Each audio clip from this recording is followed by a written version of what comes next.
La iglesia somos tú y yo.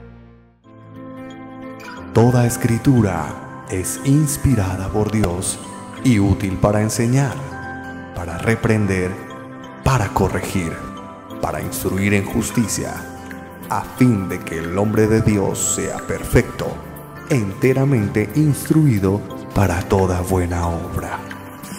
Bienvenidos, esto es Confra Oyendo.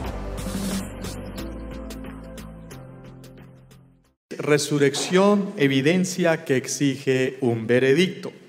Y vamos a leer 1 Corintios 15, 1 al 12, y voy a leer en favor de ustedes. Dice así la honorable y preciosa palabra del Señor. Además os declaro, hermanos, el evangelio que os he predicado, el cual también recibisteis, en el cual también perseverasteis. Por el cual, asimismo, si retenéis la palabra que os he predicado, sois salvos, si no creísteis en vano. Porque primeramente os he enseñado lo que asimismo recibí, que Cristo murió por nuestros pecados, conforme a las Escrituras, y que fue sepultado, y que resucitó al tercer día, conforme a las Escrituras, y que apareció a Cefas o a Pedro, y después a los 12. Después apareció a más de 500 hermanos a la vez, de los cuales muchos viven aún y otros ya duermen. Después apareció a Jacobo, después a todos los apóstoles, y al último de todos, como a un abortivo, se me apareció a mí, dice Pablo. Y en la parte final del versículo 12 dice: pero si se predica de Cristo que resucitó de los muertos, ¿cómo dicen algunos entre vosotros que no hay resurrección de muertos? Que el Señor añada bendición a su palabra. Amén. Pueden tomar asiento. Quiero soltarles la tesis principal de esta disertación al comienzo para generar en ustedes vértigo teológico y responder a cómo sustentar la tesis que les voy a decir. En la fundación de la iglesia primitiva hubieron tres grandes acontecimientos que marcaron, rayaron, dejaron un estigma indeleble en el corazón de la iglesia primitiva y hasta el día de nosotros, y fueron tres eventos. Número uno, el nacimiento de Jesús en Belén, extraordinario. El relato de María, el relato de José, el relato del mismo Jesús, el relato de los testigos que estuvieron ahí. Ese fue un acontecimiento muy fuerte. Segundo, la muerte de Cristo en la cruz. Pero créanme, en el momento de estar Jesús en la cruz, solo había un discípulo, que era Juan, y tres mujeres, entre las cuales estaba María, su madre de nacimiento. Los otros 11 discípulos y los otros 120 discípulos que podían haber perfectamente, que son los que reciben el Espíritu Santo en el aposento alto, habían corrido más que un quemado y estaban mirando de lejos esas tres cruces pequeñas que apenas se podían ver en el Gólgota. Sí, fue fuerte el golpe de la cruz, pero el tercer acontecimiento es la resurrección de Cristo. Y se aparece 40 días y 40 noches entre los discípulos. ¿Cuánto pudo estar Jesús colgado en la cruz? 4 horitas aproximadamente. ¿Cuántas veces apareció Cristo resucitado? 40 días. En la ley de proporción de principios hermenéuticos dice que el énfasis principal debiera de estar en la resurrección. Lamentablemente, nosotros nos comportamos como la iglesia tradicional. Escúcheme bien, la iglesia tradicional celebra de los 52 domingos del año, un domingo la resurrección de Cristo hoy. De hoy en 8 ya está guardado el Señor resucitado, y vuelven y sacan las imágenes del Cristo crucificado, del Cristo sangrando, del Cristo caído, del Cristo, ¿sí? Y de alguna manera nosotros, como iglesia cristiana, protestante, evangélica, nos parecemos mucho a ellos. Porque casi ni siquiera celebramos que Cristo resucitó, siendo el meollo, siendo el tuétano, siendo el ombligo, siendo el fundamento de la fe cristiana. Como dice Pablo: si Cristo no resucitó, en vano es nuestra fe. Por eso me duele tanto que uno a veces escucha que ¿para dónde vas? Voy para el culto. Pero y ese desánimo, sí, es que vamos a celebrar la Santa Cena y vamos a recordar que Cristo sufrió en la cruz y derramó su sangre.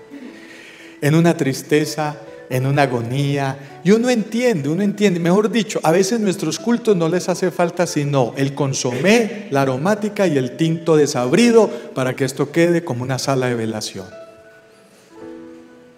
Triste, muy triste, ¿no les parece? Lamentablemente, querida iglesia, eso tiene que cambiar desde hoy. Les voy a demostrar teológica y bíblicamente que la resurrección de Cristo nos debe de alegrar, nos debe de gozar y nos debe de hacer sentir felices. ¿Cuánto lo creen? Denle ese aplauso al Señor, por favor. En ese orden de ideas, el primer punto que quiero esgrimir, que quiero esbozar, que quiero describirles, es que la resurrección de Cristo fue profetizada desde la antigüedad. Esto de la resurrección de Cristo no es un invento. Déjeme decirle que esto de la resurrección de Cristo no lo creían, la resurrección no la creían los griegos. Los romanos no creían en la resurrección. Y hoy en día muchos apóstatas y muchos ateos no creen en la resurrección. Y permítanme decir esto con mucho respeto, si tengo docentes en el auditorio, pero buena parte de los docentes actuales, habiendo excepciones gracias a Dios, le están enseñando a los niños desde preescolar, primaria, secundaria y universidad y posgrados, esto de que la resurrección es una mentira, de que la religión es una mentira, todo es una mentira y que es mejor ser un ateo. Entonces es por eso que un tema como estos coge tanta trascendencia, tanta importancia, porque tenemos que pasarlo de corazón a la razón, y es lo que vamos a ver. Mire lo que dice Daniel 12, 1 al 4. En aquel tiempo se levantará Miguel, el gran príncipe que está de parte de los hijos de tu pueblo, y será tiempo de angustia cual nunca fue desde que hubo gente hasta entonces. Pero en aquel tiempo será libertado tu pueblo, todos los que se hallen escritos en el libro de la vida. Y muchos de los que duermen en el polvo de la tierra serán ¿qué? Despertados, resucitarán. Unos para vida eterna y otros para vergüenza y confusión perpetua. Los entendidos resplandecerán como el resplandor del firmamento, y los que enseñan la justicia a la multitud como las estrellas y perpetua eternidad. Pero tú, Daniel, cierra las palabras y sella el libro hasta el tiempo del fin. Muchos correrán de aquí para allá, y la ciencia ¿qué? Aumentará. La ciencia aumentará. Ese es un tema bien interesante. Aquí está Daniel profetizando que habrá resurrección de muertos. Aquí está Daniel profetizando que los maestros y seguidores de la sana doctrina se convertirán en oro en polvo y en una especie en vía de extinción, y que el que tenga buenos maestros bíblicos y el que escucha a buenos maestros bíblicos protejan y cuiden, porque va a valer mucho la pena. Y sigue profetizando Daniel diciendo, y habrá juicio sobre las naciones. Y termina Daniel diciendo, y en esa época habrá una ciencia que no hemos visto nunca. Lo que estamos viendo hoy y lo que a continuación voy a decir, respeto mucho su forma de pensar teológicamente, pero este púlpito y este teólogo y este pastor les quiere decir que nos guste o no, según las señales de Mateo 24, según las señales que dice Daniel, a usted y a mí, a nuestros hijos y a los nietos que estén naciendo, les está tocando comenzar a vivir el Apocalipsis. El hecho de que uno meta la cabeza como una avestruz en la tierra y deje el cuerpo afuera no significa que el Apocalipsis no esté corriendo. Ya empezó a correr, las señales están corriendo. Es increíble que Daniel diga que en los últimos tiempos la ciencia aumentará, pero el hombre es más pecador. La ciencia aumentará, pero el hombre es más enfermo. La ciencia aumentará, pero el hombre es más inmoral. La ciencia aumentará, pero el hombre es más degradado en todo sentido. Apocalipsis, pestes. ¿Por qué nos van a encerrar los próximos 15 días? Por las pestes mundiales, que no está escatimando ningún tipo de clase social, ni de persona, ni de rango, ni de estrato social. ¿Qué tiene que ocurrir para que entendamos que estamos viviendo ya acontecimientos apocalípticos? Mínimo estamos parados en el quicio de dicha realidad. ¿O cómo me explica usted que un profesional del fútbol, en medio de su droga, coja a sus dos papás y los quiera quebrar, los quiera destruir? Era muy triste ver este jugador de fútbol en las noticias colombianas con sangre. Y yo decía, ¿es la sangre de él o de sus víctimas? Y resulta que las víctimas eran los dos viejitos, los dos papás. 11 años de cárcel. Si eso no son señales de últimos tiempos, yo no sé qué tiene que ocurrir en tu casa, en tu vida, para que lo creas. Y el tema de la resurrección sí que nos debe mover el piso.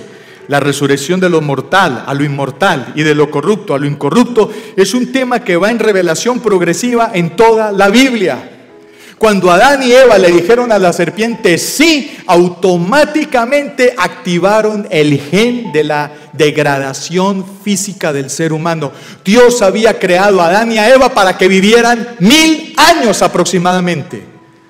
Y el pecado nos tiene chapaleando y viviendo a duras penas 80 añitos en el día de hoy.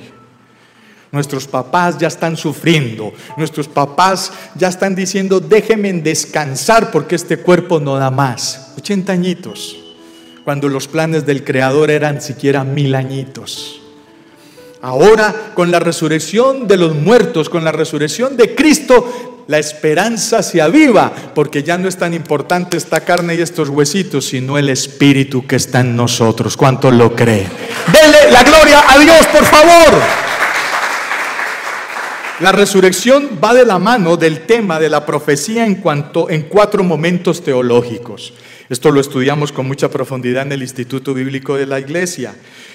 4 momentos de la profecía. Profecía proclamada, Antiguo Testamento. Profecía cumplida en Cristo totalmente, amén. Profecía testificada, escuche bien esto, en usted y en mí. Como teólogo yo propongo que hay un tercer testamento. Antiguo Testamento, profecía proclamada. Nuevo Testamento, profecía cumplida en Cristo. Usted y yo somos el tercer testamento de la Biblia. ¿Y sabe qué significa eso? Que usted y yo somos los que testificamos para que la gente crea a esos dos testamentos anteriores. Somos usted y yo los que le damos vida al Antiguo y al Nuevo Testamento. De lo contrario, será historia humana, normal, como cualquier otro tipo de historia o epopeya de los países. Nuestro testimonio, nuestro cambio, nuestra conversión es la que hace que la gente diga, lo que dice ese Antiguo Testamento es verdad. Este man, ¿cómo era de malo? No pagaba lo que prestaba, tomaba licor, era socio de la fábrica de licores de Antioquia, se fumaba un dedo.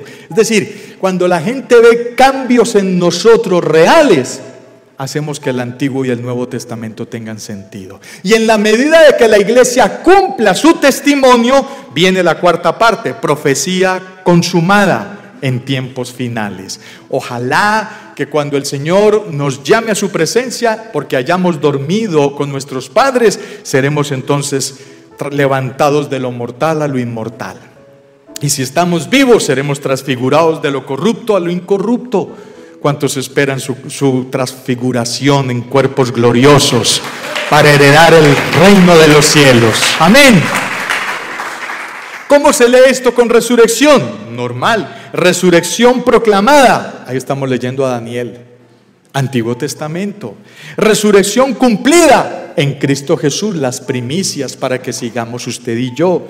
Resurrección testificada. Usted y yo tenemos que demostrarle y mandarle el mensaje a los que están alrededor de nosotros de que nos comportamos así porque guardamos la esperanza de una resurrección. Y resurrección consumada, cuando ya estemos en el juicio del trono blanco, cuando ya estemos con el galardón de nuestro Señor Jesucristo en las bodas del Cordero. El juicio, según Daniel, es inevitable para todos, buenos y malos, con sus consecuencias. Querida iglesia, gracias infinitas a la divina providencia que hay juicio. Si no hubiera juicio, todo el sacrificio moral tuyo y mío sería en vano. Si no hubiera juicio, toda la sangre derramada de los mártires que va a ser vengada por Dios, nos van a hablar de eso dentro de 8 días, sería en vano. En vano sería nuestra fe si no hubiera juicio. Nos comportamos bien, buscamos la santidad porque hay un juicio, porque hay un temor, porque hay una reverencia delante del Señor. Los maestros y aprendices de la justicia doctrinal bíblica resplandecerán como estrellas por la eternidad con la luz de Cristo. Y donde los encuentres, valóralos y cuídalos, porque lo que más va a sufrir en los últimos tiempos será la sana doctrina. Hoy en día encontrar un predicador de sana doctrina, un maestro de sana doctrina, es bien difícil, bien complicado. Y si lo hallas, cuídalo. Y si lo hallas, escúchalo. Es lo que nos presenta el Antiguo Testamento. En segunda instancia, les proclamaba y les invitaba a venir hace 8 días en los anuncios de que nosotros, usted le pregunta a un cristiano parroquial, usted le pregunta a un cristiano de a pie, ¿tú crees en la resurrección? Sí. ¿Por qué? Porque el pastor lo ha dicho de que es una realidad. Ah, ya. ¿Porque lo has escuchado? Sí. Esa es una respuesta emocional. Uno necesita hoy en día que los cristianos den respuestas racionales. Mire, por ejemplo, estas 5 situaciones que se presentan para negar que Cristo resucitó. Y automáticamente colocamos las citas bíblicas para demostrar que es una mentira a aquellos apóstatas o ateos que quieren afirmar que la resurrección no fue una realidad. Si usted me regala su número de WhatsApp, al finalizar todo este material le llega a su WhatsApp cada 8 días. Primera cuestionamiento: Jesús solo estaba inconsciente y luego revivió y se perdió hasta el día de hoy. Por eso decimos que resucitó. Mentira de toda mentira. Un soldado romano le dijo a Pilato que Jesús había muerto. Aparece la cita. Los soldados romanos no quebraron las piernas de Jesús porque ya estaba muerto. Uno de ellos le abrió el costado con una lanza y salió agua y sangre, sinónimo de que Jesús había dejado toda su sangre desde el patio de Pilatos hasta el monte de la calavera o Gólgota. Jesús, una de las causales de muerte de Jesús es la anemia que le dio el haber dejado su sangre en las calles de Jerusalén, más el paro cardiorrespiratorio que sufrió después de estar en la cruz esas horas, que eso era una realidad. Segundo, las mujeres se equivocaron de tumba. María Magdalena y María, la madre de José, vieron a Jesús en la tumba. Alguno dirá, pero no le creamos a las mujeres, que ellas a veces inventan mucho. Seguimos alegando y les decimos a estos que cuestionan esta realidad: el domingo en la mañana Pedro y Juan también fueron a la misma tumba y la encontraron vacía, y sigue vacía hasta el día de hoy. ¿Cuántos alaban a Dios por eso? ¡Dele la gloria a Dios! Pero saltarán otros y dirán, nada, ladrones desconocidos robaron el cuerpo de Jesús. Los soldados romanos sellaron y custodiaron la tumba, y dice la tradición cultural que era una escuadrilla de soldados, 16 soldados fornidos, fuertemente entrenados para trasnochar. ¿Quién se iba a robar semejante cuerpo con esa custodia? Mas el sello del emperador, que el que quitara ese sello moría irreprensiblemente. Era imposible robar el cuerpo de Jesús. Cuarto, los discípulos robaron el cuerpo de Jesús. Los discípulos estaban listos a morir por su fe. Robarse el cuerpo habría sido reconocer que su fe no tenía sentido. La tumba estaba custodiada y sellada. Y quinto y último, los líderes religiosos robaron el cuerpo de Jesús para más tarde mostrarlo. Si los líderes religiosos hubieran robado el cuerpo de Jesús, sin duda habrían hecho algo para callar a los rumores de su resurrección. Resurrección, evidencia que exige un veredicto por parte de nosotros. He aquí parte del clímax de esta disertación. Amén, porque celebramos la Navidad. Amén, porque Jesús nació en Belén y las huestes celestiales se conmovieron y cantaron y se unieron con los seres humanos. Amén, porque Cristo murió en la cruz, importante, trascendental.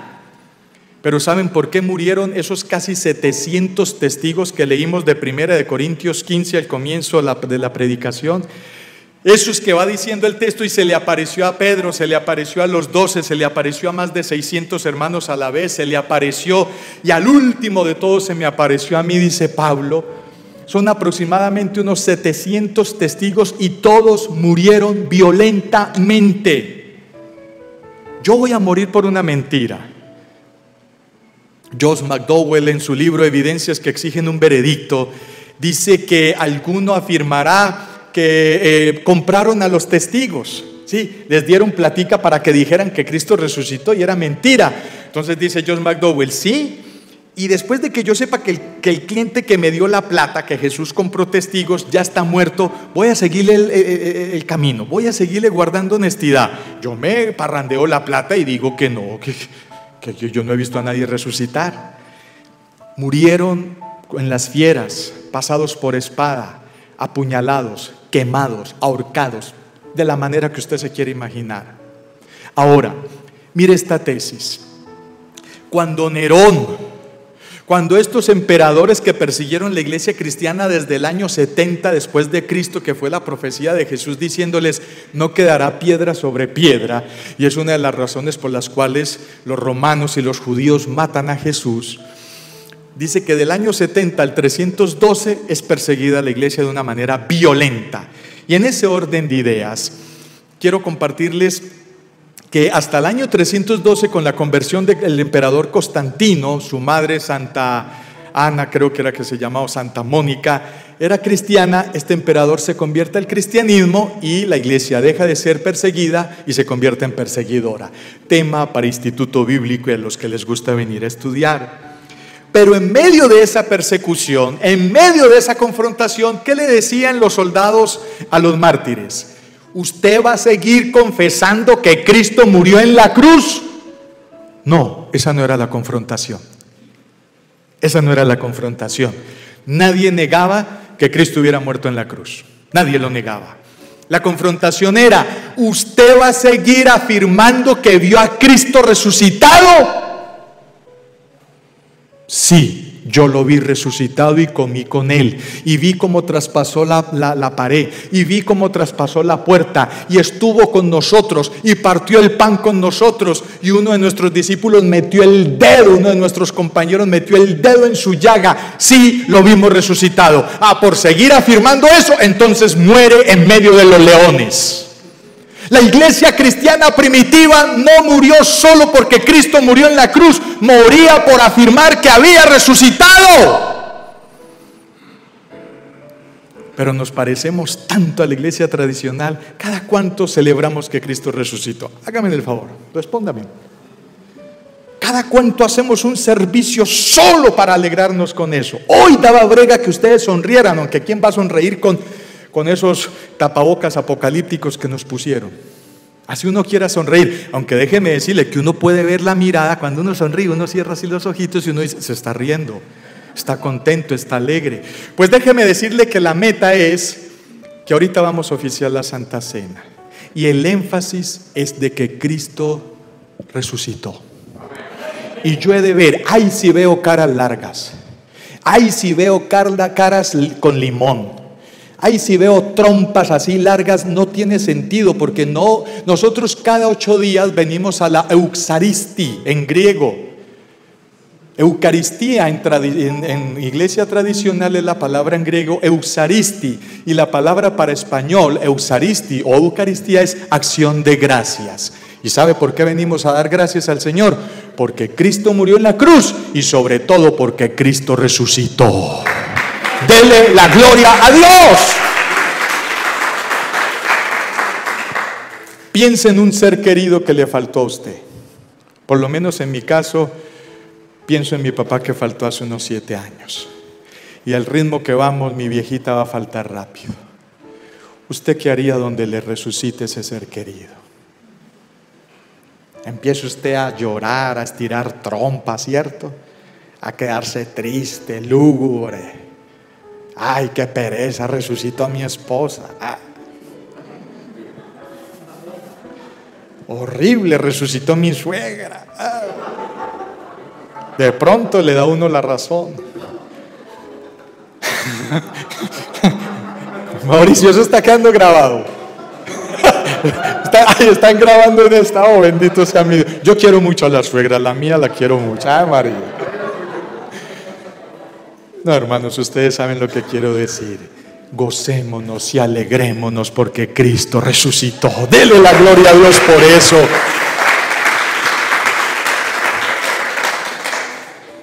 consecuencias de la resurrección de Cristo.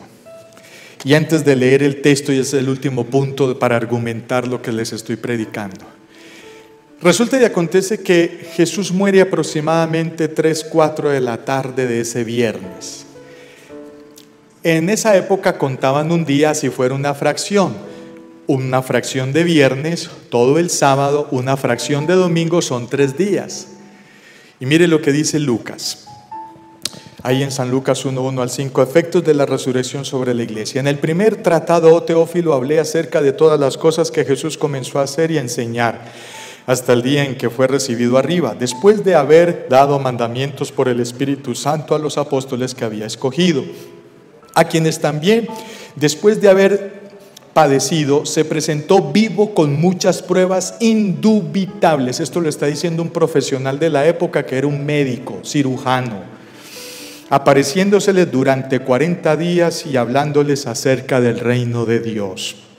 Y estando juntos les mandó que no se fueran de Jerusalén, sino que esperasen la promesa del Padre, la cual les dijo: oísteis de mí, porque Juan ciertamente bautizó con agua, mas vosotros seréis bautizados con el Espíritu Santo dentro de no muchos días.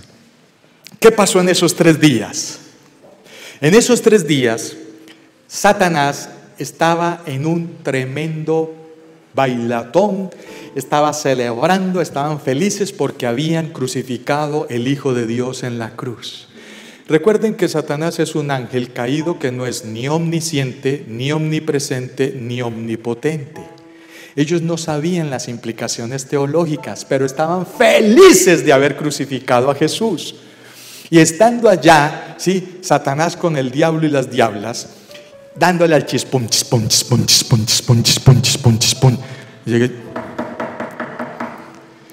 ¿Quién es? Y les dice Jesús: soy el Cordero de Jehová de los ejércitos, que he limpiado el pecado del mundo. ¿Y a qué viene?, decían allá adentro. Vengo por las llaves de la muerte. Cuando Satanás convenció a Adán y a Eva en Edén de que fueran infieles a Dios y que pecaran, Satanás quedó administrando las llaves de la muerte. Por eso comenzó a matar y a destruir, porque el ladrón no viene sino para hurtar, matar y destruir. Entonces llega Jesús y toca la puerta y le dice: sí, pero yo vine para dar vida y vida en abundancia. Me abrís esa puerta o te la tumbo, y me entregás las llaves de la muerte, porque voy a resucitar, y desde ahora en adelante yo administraré las llaves de la muerte, para que el que me reciba en su corazón como Señor y Salvador tenga vida y vida en abundancia.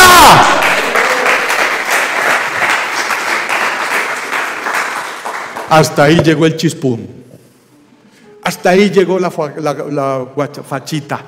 Hasta ahí llegó esa rumba, porque el Cordero entró. Yo no sé si hubo trifulca, yo no sé qué pudo haber pasado, pero eso debió haber sido una tensión espiritual tremenda. Lo único que yo sé es que Cristo arrebató esas llaves, porque usted dirá: pero pastor, hubieron otros que resucitaron como Lázaro. Claro, pero Lázaro volvió a morir. Mientras que Cristo está sentado a la diestra de Dios Padre, preparándonos moradas para que usted y yo también nos sentemos a la diestra de Jesús. Amén.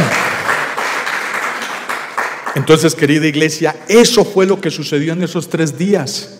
Ahora Cristo administra la muerte y da vida al que lo pide, al que se lo merece, y recibe muerte el que lo recibe.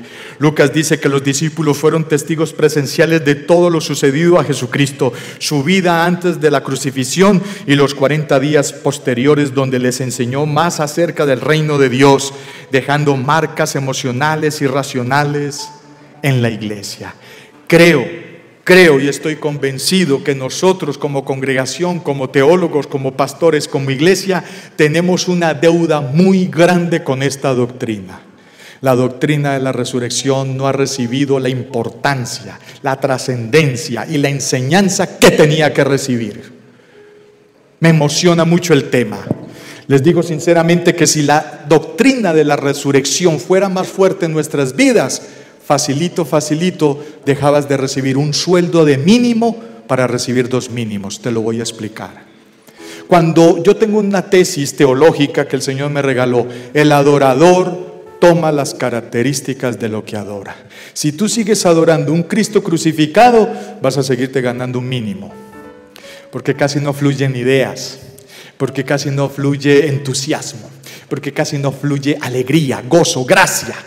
Pero cuando yo adoro un Cristo resucitado que me da ánimo, que me da vida, que me da entusiasmo, que me da salud, que me da alegría, yo comienzo a dar ideas en el trabajo, yo comienzo a tener gracia en el trabajo, yo comienzo a ser un líder innato, yo comienzo a venderle una idea a mis patrones de que valgo mucho más de lo que ellos creen. Y rapidito vas a ir escalando y a recibir bendiciones económicas, espirituales, materiales, de salud, de santidad, de sabiduría, de sustento. ¿Cuántos lo creen? ¡Denle la gloria a Dios!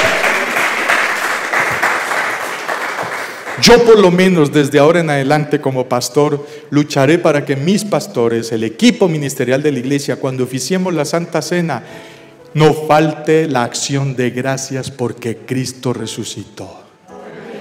Hágase la pregunta, todo muy lindo.